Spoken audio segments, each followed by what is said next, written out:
बऱ्याच दिवसानंतर मी माझ्या संवादाची किंबहुना माझ्या मनोगताची सुरुवात अशी करतोय. याचं कारण मी दसरा मेळाव्यामध्ये जसं मुख्यमंत्री म्हणून नव्हे तर शिवसेनेचा कुटुंब प्रमुख किंबहुना पक्षप्रमुख म्हणून आपल्याशी संवाद साधला होता. आणि आज तर शिवसेनेचा वर्धापन दिनच आहे. त्याच्यामुळे काही काळ जरा मुख्यमंत्री पदाची वस्त्र म्हणा किंबहुना ती झोल म्हणा हे बाजूला ठेवून मी माझ्या शिवसेना कुटुंबातील माता भगिनींशी आणि बांधवांशी संवाद साधतोय. 55वा वर्धापन दिन साहजिकच आहे. पहिल्या प्रथम ह्या 55 वर्ष वाटचालीचं श्रेय ही आज माझ्यासोबत कार्यरत असलेल्या आणि गेली 55 वर्ष आपल्या श्रमाने कष्टाने घामाने आणि रक्त शिंपून ज्याने शिवसेना जोपासली वाढवली पुढे नेली त्या सर्व शिवसैनिकांचं आहे. त्या सर्व शिवसैनिकांना मी अभिवादन करतो आणि तमाम शिवसेना कुटुंबातील माझ्या कुटुंबियांना मी या वर्धापन दिनाच्या शुभेच्छा देतो. जसं देसाई साहेब आपण म्हणालात आणि त्या सगळ्या जुन्या आठवणी या वर्धापन दिनाच्या दिवशी क्षणी आपल्या नजरेसमोरून किंबहुना आपल्या मनात उमटणं या साहजिक आहे. देसाई साहेब माझ्यासमोर इकडे दिवाकरजी रावते बसलेले आहेत, मनोज जोशी आहेत, असे पहिल्या फळीतले डाके साहेब आहेत, पहिल्या फळीतले नेते हे आज सुद्धा माझ्यासोबत मला मार्गदर्शन करत कार्यरत आहेत. मात्र त्यावेळीची जी शिवसेना होती ती त्यावेळीची म्हणजे मी लहानपणीची म्हणतोय, आता तर आणखीन बलवान झालेली आहे. तेव्हा प्रमोद नवलकरांचं एक वाक्य असायचं, शिवसैनिकाच्या आयुष्यामध्ये 3 सण आहेत. एक 23 जानेवारी म्हणजे माननीय शिवसेना प्रमुखांचा वाढदिवस, दुसरा 19 जून म्हणजे शिवसेनेचा वर्धापन दिन आणि तिसरा मार्मिक 13 ऑगस्ट मार्मिकचा वर्धापन दिन. थोडक्यात काय तर हे तिन्ही दिवस आपण उत्सवासारखे साजरे करतो. हो करतो मी म्हणतो, पण गेल्या वेळेचा आणि या वेळेचा हा जो वर्धापन दिन आहे हा वर्धापन दिन हा या नवीन माध्यमातून आपण एकमेकाला शुभेच्छा देत साजरा करतो आहोत. गेलं 1.5 वर्ष ठीक आहे, सत्तेचं 1.5 वर्ष तो भाग वेगळा, त्याचा थोडक्यात एक आढावा देसाई साहेबांनी केवळ करोना पुरता घेतला. बाकी किती काम झाले काय काम झाले हे कामच आपलं बोलतंय. अनेकांना त्याच्यामुळे पोटदुखी होते, पोटात मुरडा होतोय, सत्ता नाही म्हणून जीव कासावीस होतो आहे, ते त्यांचं ते बघतील. त्यांच्या दुखण्याला इलाज करणार मी काही डॉक्टर नाहीये. राजकीय औषध द्यायचं तेव्हा राजकीय औषध मी जरूर देईन, पण गेली 55 वर्ष शिवसेना अनेकांचे अनेक राजकीय पक्षांचे रंग आणि अंतरंग बघत बघत पुढे चाललेली आहे. आम्ही अनेकांचे रंगही पाहिले, अनेकांची अंतरंग पाहिलेली आहेत, अंतर्मन पाहिलेली आहेत, बाहेर काय असतं आत काय असतं तेही पाहिलेलं आहे. आणि ह्या सगळ्या अनुभवाचं गाठोडं घेत आपण पुढे चाललेलो आहोत. देसाई साहेब तुम्ही खरं म्हणजे मी काही विषय मला बोलायचे काय हा प्रश्न आहे, कारण असं बोलणं हे खूप कठीण आहे. एक फेसबुकच्या माध्यमातून कोरोनासाठी माहिती देणं किंवा तो संवाद साधणं हा एक भाग वेगळा असतो.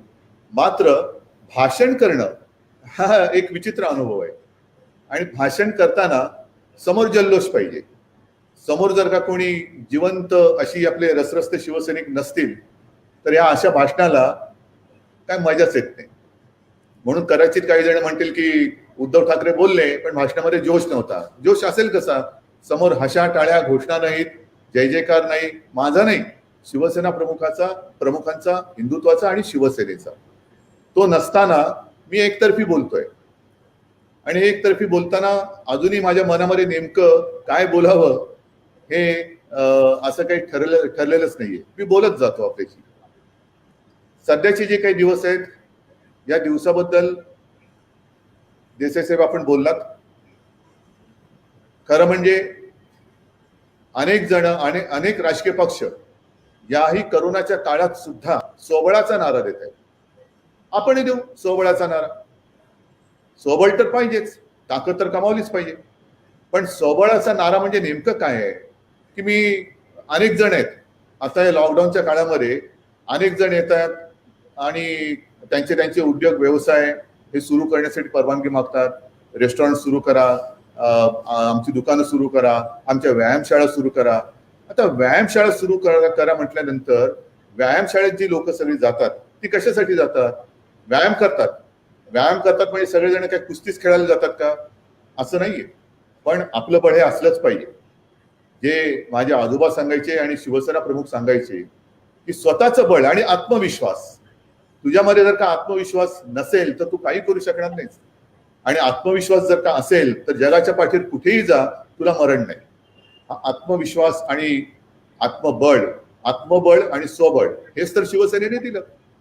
ज्या वेळेला शिवसेनेची स्थापना झाली तेव्हा मुंबईतच काय महाराष्ट्रामध्ये मराठी माणूस ही एक क्षुल्लक गोष्ट होती.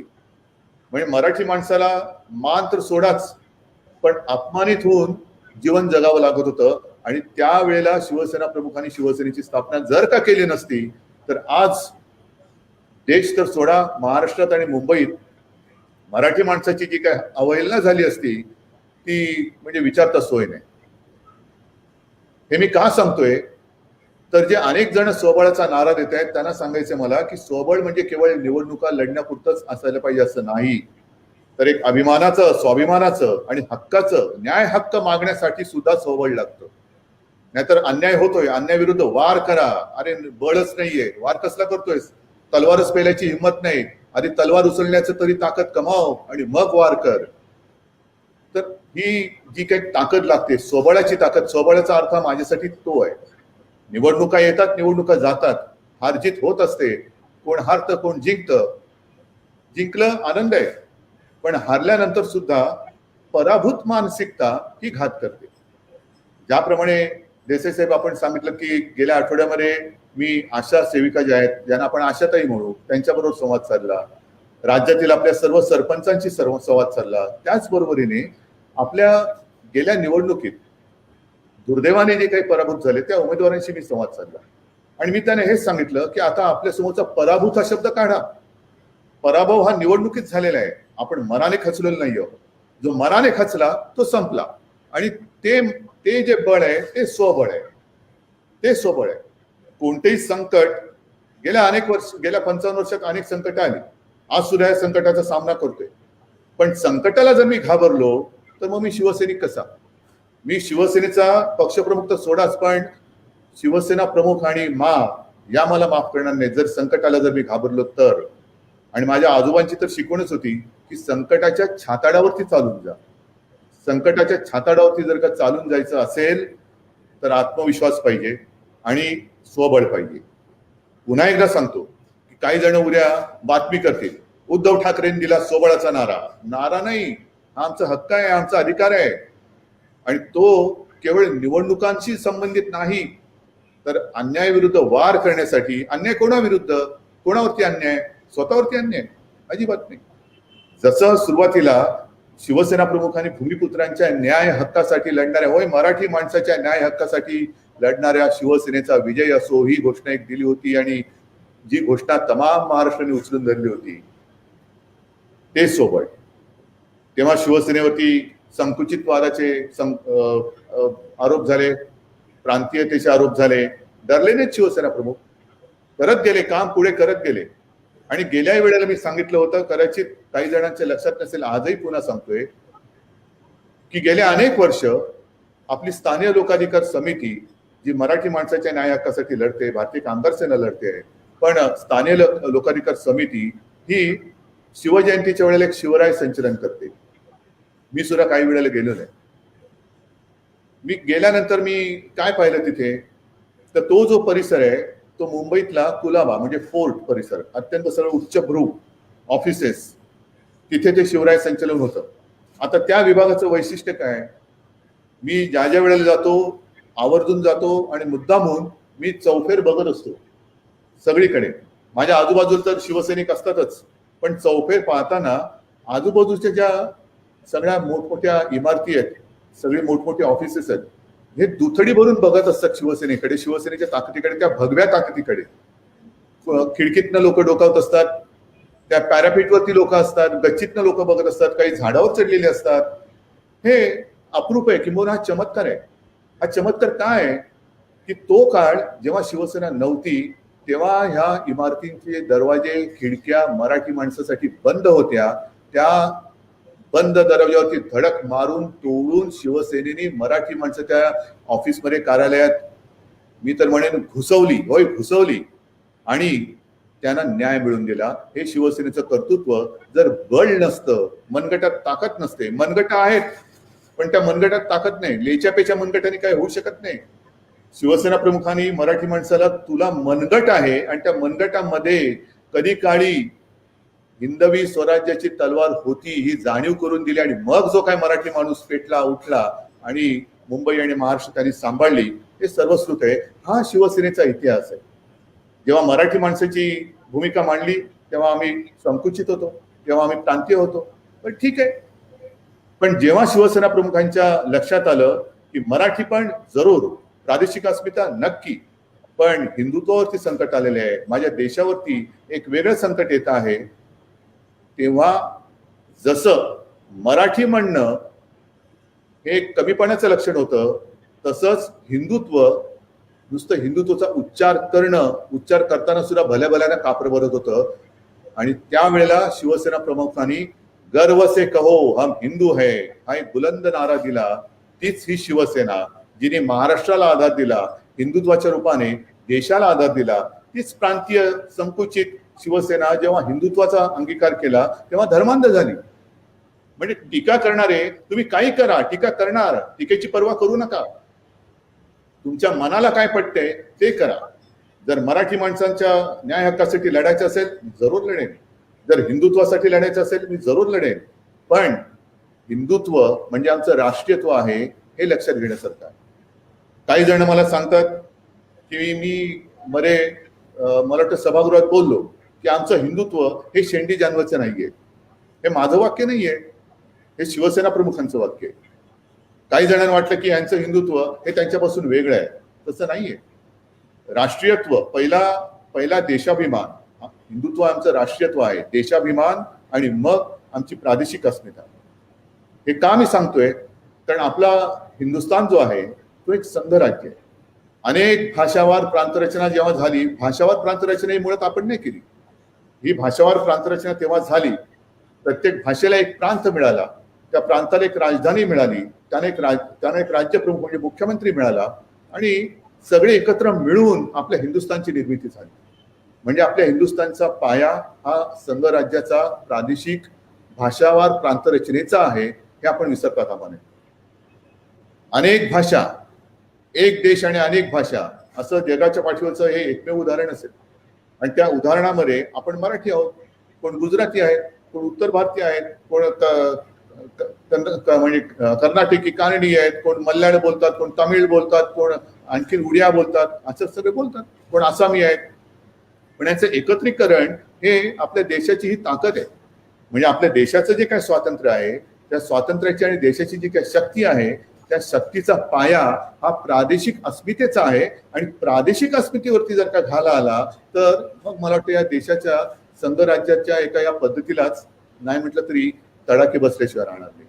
आणि म्हणून जेव्हा जेव्हा ज्या वेळेला शिवसेनेवरती आरोप होतात, प्रादेशिकतेचे होतात, धर्मांधतेचे होतात, पण ते हे विसरतात की शिवसेने एवढं राष्ट्रावरती, देशावरती प्रेम करा हे सांगणारा हा दुसरा पक्ष त्यांच्या राजकारणाच्या पलीकडे जाऊन असेल असं मला वाटत नाहीये. जे शिवसेना प्रमुखांनी सांगितलं, आम्ही बोलतो ना जय महाराष्ट्र बोलतो, एकमेकाला भेटल्यानंतर जय महाराष्ट्र बोलतो, पण जय हिंद जय महाराष्ट्र, माझा देश पहिला आणि मग माझा महाराष्ट्र, हे आमचं नाही म्हटलं तरी आयुष्य आहे. हे आमचं आयुष्य आहे आणि हे आयुष्य सोडून नाही चालणार. ज्या वेळेला संकट येतं तेव्हा तेव्हा शिवसेना पुढे सरसावते. कोरोनाच्या काळात सुद्धा सरसावलेली आहे, तेही मी आपल्याला सांगेन.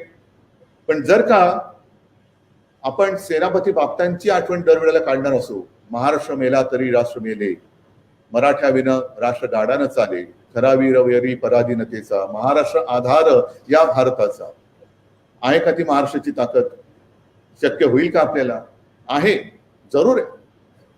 पण आज आपण जे काही बघतो आहोत, मला राजकारणावरती नुसतं बोलायचं जरी नाही तरी देखील जे गेल्या काही दिवसात घडलेले आहे त्याच्यावरती थोडंसं भाष्य तर करावं लागेल. अजूनही आपल्या महाराष्ट्रामध्ये तशा निवडणुका नाहीयेत, पण नुकत्याच ज्या काही बंगालच्या निवडणुका झाल्या, स्वबळाचा अर्थ निवडणुका नुसत्या जिंकणं नाही, तर ज्या पद्धतीने ममता बॅनर्जी तर लढल्याच, जिंकल्याच, पण मला त्यांच्याबरोबर बंगाली जनतेचं सुद्धा खास कौतुक करायचं. याला म्हणतात स्वबळ. त्यांनी बंगालची ताकद दाखवून दिली. निवडणुका होतात, निवडणुका जातात, केवळ कोण हरलं आणि कोण जिंकलं हा विषय गौण आहे, पण ज्या पद्धतीने निवडणुकीच्या काळामध्ये अनेक आरोप, अनेक हल्ले म्हणजे असेही तसेही कोणत्याही पद्धतीने हे झाले, त्या अंगावरती झेलून सुद्धा बंगाली माणसाने आपलं मत निर्भीडपणाने मांडलं.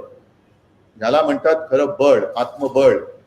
ज्या बंगालने स्वातंत्र्याच्या लढ्यामध्ये वंदे मातरम हा स्वातंत्र्याचा मंत्र दिला होता, तोच बंगाल ज्यांनी सुभाषबाबू दिले, खुदिराम बोस दिला, बंकिमचंद्र दिले, रवींद्रनाथ टागोर दिले, किती माणसं दिली, त्याच बंगालनी एक स्वत्व काय असतं ते दाखवून दिलेलं आहे. ज्या बंगालने, पुन्हा एकदा सांगतो, वंदे मातरम ह्या 2 शब्दांनी क्रांती केली. अनेक जण विचारतात वंदे मातरमचं नाव तुम्हाला बोलता येतं का? वंदे मातरम म्हणजे ते सुजलाम सुफलाम सगळं तो भाग वेगळा, ते आहेच, पण वंदे मातरम जे आपण ऐकतो कारण आपण त्या काळात नव्हतो, की अनेक क्रांतिकारक वंदे मातरम बोलत हसत फासावरती गेले. म्हणजे हा एक क्रांतीचा महामंत्र त्या बंगालने दिला. आणि त्याच बंगालने पारतंत्र्यासाठी जसे क्रांतिकारक दिले, तसंच स्वातंत्र्यासाठी सुद्धा प्रादेशिक अस्मिता कशी जपावी ह्याचं एक उदाहरण घालून दिलेलं आहे. आणि म्हणून मला असं वाटतं की प्रादेशिक अस्मिता ही जपलीच पाहिजे, पण ह्याचा अर्थ असा नाही की आमच्या प्रादेशिक अस्मितेपुढे देश गौण आहे. नाही, देशाभिमान पहिला, हिंदुत्व जरूर, पण आमचं हिंदुत्व हे राष्ट्रीयत्व आहे, केवळ एखाद्या धर्माचा. म्हणजे मी मोकळेपणाने सांगतोय, आणि हे माझं नाहीये. जे देसाई साहेब तुम्ही सांगितलं की शिवसेना प्रमुखांनी किंवा आजोबांनी माझ्या दिलेला वारसा हा आपण पुढे घेऊन जात असताना तो वारसा अधिक समृद्ध कसा होईल, संपन्न कसा होईल, देशाच्या, जग खूप मोठा आहे, देशाच्या राज्याच्या कानाकोपऱ्यात कसा पोहोचेल, ते माझ्या परीने काम करणं, याला मी म्हणेन या वारसाला न्याय देणं किंवा वारशाला पुढे नेणं आहे. आणि हिंदुत्वाबद्दल मी आपल्याला सांगत असताना अनेकांचा जो एक गैरसमज होतो की आता शिवसेनेने महाविकास आघाडी केलेली, हिंदुत्व सोडलं का? असं हिंदुत्व म्हणजे काय असं पेटंट कंपनी नाही हो, की हे माझंच, हे गेलं म्हणजे तू हिंदुत्व सोडलं, असं नाहीये. हिंदुत्व म्हणजे असं काही असं नेशनलची सोडण्याची काही वस्तू नाहीये. हिंदुत्व हे आमच्या इथे आहे, हृदयात आहे. जे शिवसेना प्रमुख सांगायचं की हिंदुत्व हा आमचा श्वास आहे, तो श्वास थांबला तर काय राहणार, आयुष्याला अर्थ काय राहणार? आणि म्हणून कोणी अशी गैरसमज करून घेण्याची गरज नाहीये की यांनी युती तोडली, आघाडी केली, आता युती किती काळ टिकली, आघाडी किती काळ टिकणार, ठीक आहे ना, बघत जाऊ आम्ही पुढे, त्याची काळजी कशाला करतो? जोपर्यंत आमचा हेतू प्रामाणिक आहे, राज्याचा विकास करणं, गोरगरिबांचा एक नाही म्हटलं तरी आशीर्वाद घेण्याचा प्रयत्न करणं, आणि त्याच्यासाठी जर काही गोष्टी कराव्या लागल्या असतील आणि कराव्या करत असू तर याचा अर्थ लगेच हे सोडलं आणि ते धरलं आणि हे सोडलं असा त्याचा अर्थ होत नाहीये. पण हे जे राजकारण आहे ते आता वळत चाललेलं आहे. 55 वर्ष आपण जे काय राजकारण पाहिलं त्यावेळेला दिग्गज नेते एक काही होते, ती जी काय उंची होती ती उंची आता सगळ्यांनाच कळते. काय उंचीची लोक आपल्यासह किती राहिलेली आहेत, किती उंची बघताना वर बघायचं का खाली बघायचं, हे जो तो राजकारणात जे काय चाललेलं आहे त्याच्यावरून आपल्याला कळते. पण या करोनासारख्या संकटाच्या काळात सुद्धा राजकारण करणं आणि ज्या पद्धतीने राजकारण हल्ली आपल्या देशात चाललेलं आहे, हे मी म्हणेन राजकारणाचं विकृतीकरण आहे किंवा राजकारणाचं विद्रुपीकरण आहे. केवळ मला हे पाहिजे, कशासाठी पाहिजे? सत्ता पाहिजे ना, घ्या ना. मी अनेकदा सांगितलेलं आहे की सत्ता प्राप्ती म्हणजे माझ्यासाठी व्यक्तिगत हे कधीच स्वप्न नव्हतं, पण एक आव्हान आलं, जबाबदारी आली, स्वीकारावं लागलं. कोणताही काही अनुभव नाही, मी स्वीकारलं. आता जे काय कौतुक केलं जातं हे माझं कौतुक नाहीये, अजिबात नाहीये. तुम्ही जर का माझे सगळे सवंगडी जे शिवसेना प्रमुखांनी मला दिलेले आहेत, मी हेही कित्येकदा सांगितलेलं आहे की तुमच्यासारखे शिवसैनिक लाभणं हे माझं कित्येक जन्माचं भाग्य आहे, कित्येक जन्माची पुण्याई आहे. आणि तुम्ही जर का सोबत नसतात आणि तुम्ही जर का सोबत नसाल तर मी एक पाऊल काय, एक कण सुद्धा पुढे जाऊ शकणार नाही. हे सगळे जे काय आहे हे तुमच्या मेहनतीचं आणि आशीर्वादाचं फळ आहे. प्रशासन ज्या पद्धतीने काम करत आहे आता ती तो सर्वे कोण घेतं की देशामधला सर्वोत्तम मुख्यमंत्री कोणता. मी काय आपला पळायला किंवा मॅरेथॉन खेळायला गेलो नाहीये, जात नाहीये. अनेक जण माझ्यावरती टीका करतात की घराच्या बाहेरच पडत नाही पडत. पण घराबाहेर न पडता जर काम एवढं होत असेल, घराबाहेर पडलं तर काय होईल. आणि ते सुद्धा मी पडणार आहे. पण मीच सगळ्यांना सांगायचं की घरात राहा, सुरक्षित राहा. हे जे आपलं प्रशासन आहे ह्या प्रशासनाची सुद्धा कमाल आहे. ज्या पहिल्या लाटेचा, दुसऱ्या लाटेचा उल्लेख देसाई साहेब आपण केला, आता मला त्या आठवणी सुद्धा नकोशा वाटतात.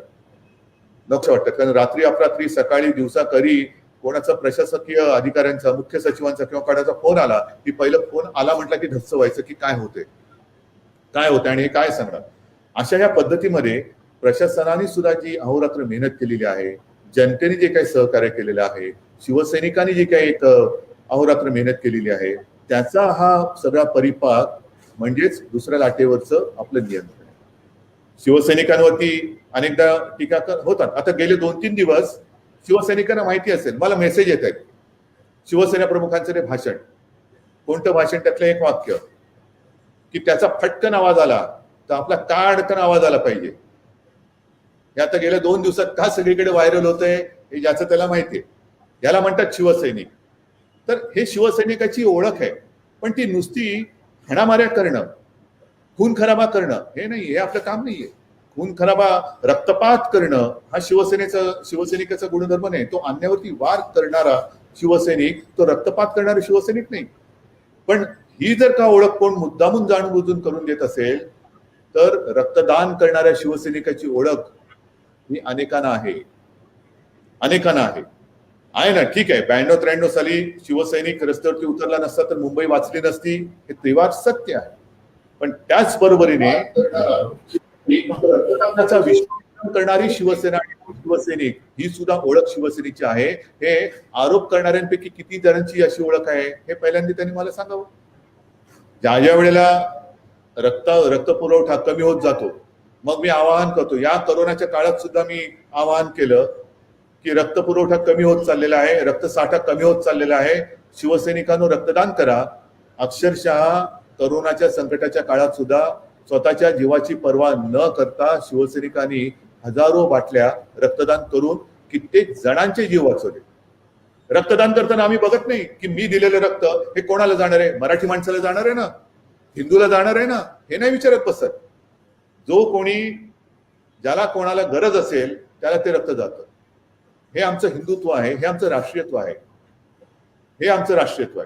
आमच्या रक्तावरती अनेक जण सांगतात की सर्व धर्मियांचं रक्त लाल आहे. बरोबर आहे, पण आमचं रक्तदान जे आहे ते सर्व धर्मियांसाठी, ज्याला ज्याला गरज असते त्याच्यासाठी ते वापरलं जातं, त्यांचे ते जीव वाचतात.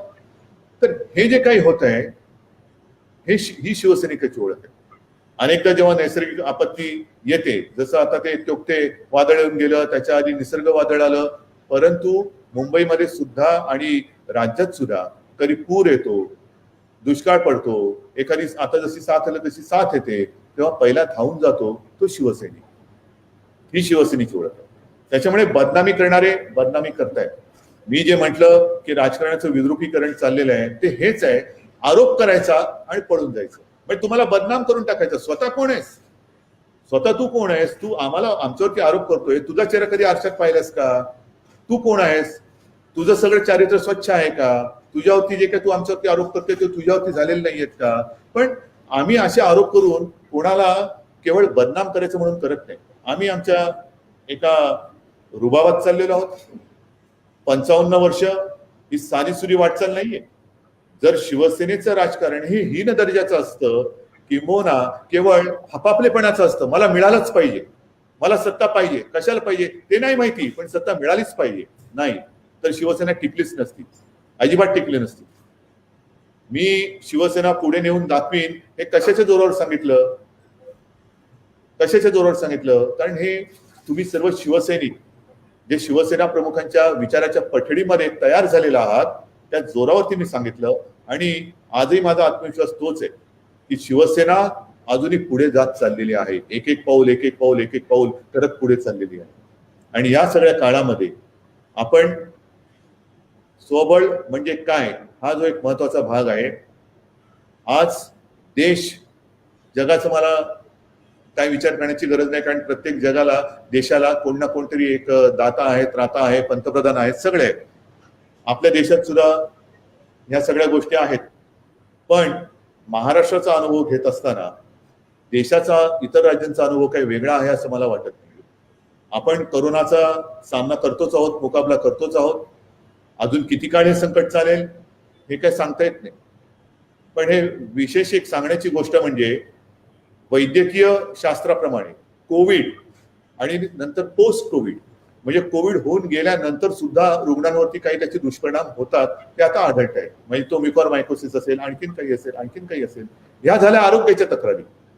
पण कोविड नंतर ज्याला पोस्ट कोविड वातावरण जे होईल त्यावेळेची परिस्थिती कोणी विचार करत असेल असं मला वाटत नाहीये. कोविड नंतरची परिस्थिती म्हणजे काय, या कोविडच्या काळामध्ये काही आप्तस्वकीय आपले सुद्धा सोडून गेलेले आहेत. अनेक कुटुंबातील करते करवे ते सोडून गेलेले आहेत. त्यांच्या कुटुंबाचं रक्षण कोण करणार, त्यांच्या कुटुंबातला जो कमावणार असेल तो गेलेला असेल, कुटुंबातील कोणतरी निघून गेलेला असेल, हा एक भाग झाला. अनेक जणांचे रोजगार बुडालेले आहेत. लॉकडाऊन दुर्दैवाने आणि नाईलाजाने एक आतापर्यंतचा उपाय मी म्हणत नाहीये, पण किंबहुना असं म्हणेन एक तात्पुरता मार्ग आहे. तर तो स्वीकारावा लागत असताना अनेक रोजगार बुडाले असतील.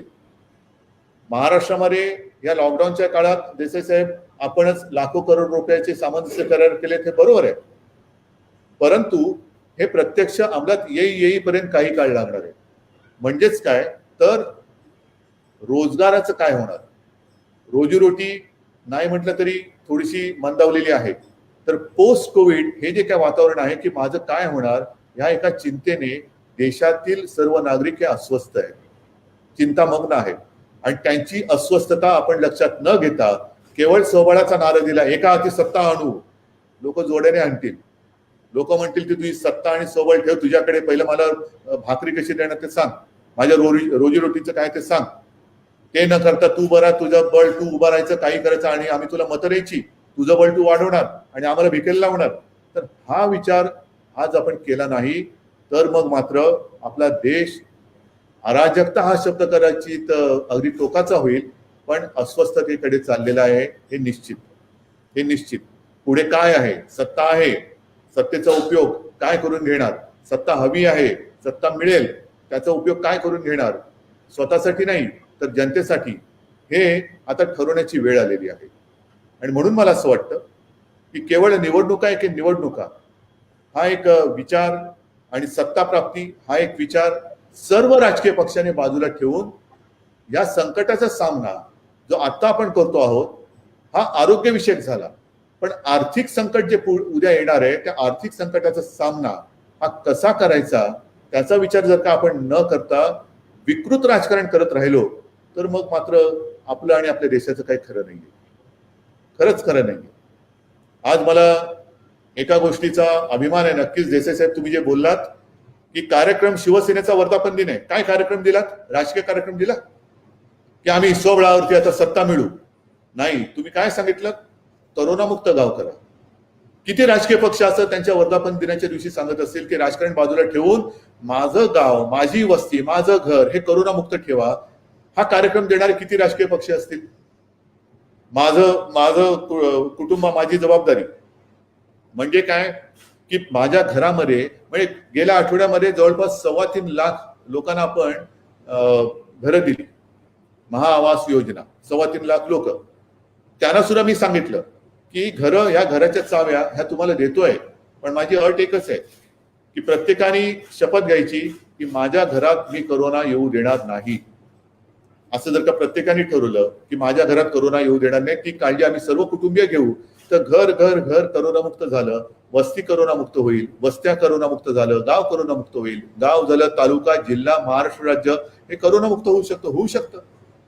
हे काम हे एकतर्फी सरकारचं काम नाहीये, एकट्या दुकट्याचं कामच नाहीये.